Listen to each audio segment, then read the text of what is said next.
అర్థం చేసుకోవడము, అర్థం చేసుకోకపోవడము, సత్యములో నడవడము, నడవకపోవడము, అది మన ఇష్టం. అది ఎవరిష్టం వారిది. ఎందుకు? దినాలు సమీపిస్తున్నాయి.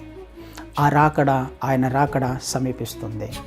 క్రీస్తు వారిని అంగీకరించిందే నేను ఆ దినం కొరకే, ఆ దినంలో ఎత్తబడడానికే. మరి ఆ దినము సమీపిస్తూ ఉన్నప్పుడు నేను మార్చుకోవడానికి ఇష్టపడకపోతే నేను ఏ విధంగా ఎత్తబడతాను? మారడానికే క్రైస్తవుడు పిలువబడ్డాడు.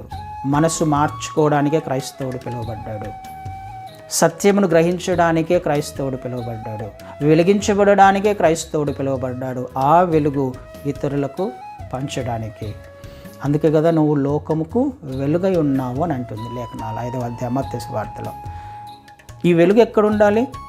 వెలిగించబడిన తర్వాత ఈ వెలుగు ఎక్కడుండాలి? దీపస్తంభం మీద ఉండాలి, పైన ఉండాలి. ఎందుకు? ఇంట్లో ఉన్న వాళ్ళందరికీ వెలుగు ఇవ్వడానికి.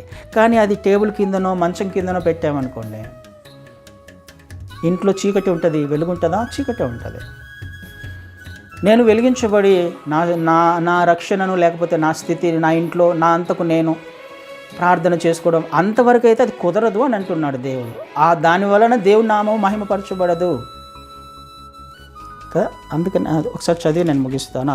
మత్తయి సువార్త 5వ అధ్యాయంలో, నీ సత్క్రియలను చూసి, నీ మంచితనాన్ని చూసి, నీ మంచి విషయాలను చూసి, దేవుడు అప్పచెప్పిన పనిని నువ్వు నమ్మకంగా చేస్తున్న విధానాన్ని బట్టి దేవుడు మహిమపరచబడతాడు. చీకటిలో ఉన్న వారిని నువ్వు వెలుగులోకి నడిపిస్తున్న విధానాన్ని బట్టి దేవుడు మహిమపరచబడతాడు. అలా నేను నడిపించకపోతే, నేను అలా వెలుగుగా ఉండకపోతే, నా వెలుగును కొంచెం కిందనో మంచం కిందనో పెడితే ఏ విధంగా ఇంట్లో ఉన్న వాళ్ళకు వెలుగు ప్రకాశిస్తుంది? ఏ విధంగా సువార్త అందుతుంది? ఏ విధంగా క్రీస్తు వారు ఎందుకు వచ్చారో తెలుస్తుంది? దాని వలన ప్రయోజనం ఏమన్నా ఉంటుందా? ఖచ్చితంగా ఉండదు. వెలుగు కనిపిస్తుంది, కనిపించాలి. వెలుగు చీకటిని పారద్రోలుతుంది, సత్యమును బయలుపరుస్తుంది, మచ్చ మరకలను బయలుపరుస్తుంది కదా. ఈ మచ్చ ఉంది, ఈ మరక ఉంది అని తెలుస్తుంది. బండల మీద లైట్ వేసినప్పుడు ఎక్కడ ఏ మచ్చ ఉందో, లేకపోతే ఏ మరకలు ఉన్నాయో తెలుస్తాయి. తుడుచుకోవడానికి అవకాశం ఉంటుంది. అందుకనే నన్ను మనల్ని వెలిగించాడు ఆయన. మరి ఎంతవరకు వెలుగుతున్నాం నీ కుటుంబంలో? నీ ఇంటి వారికి ఈ రక్షణ సువార్తను ఎంతవరకు ప్రకటించే ప్రయత్నం చేస్తున్నావు? ఇది కూడా ఆయన ఈ సంవత్సరం ఎక్స్పెక్ట్ చేశాడు నీ జీవితంలో, నా జీవితంలో.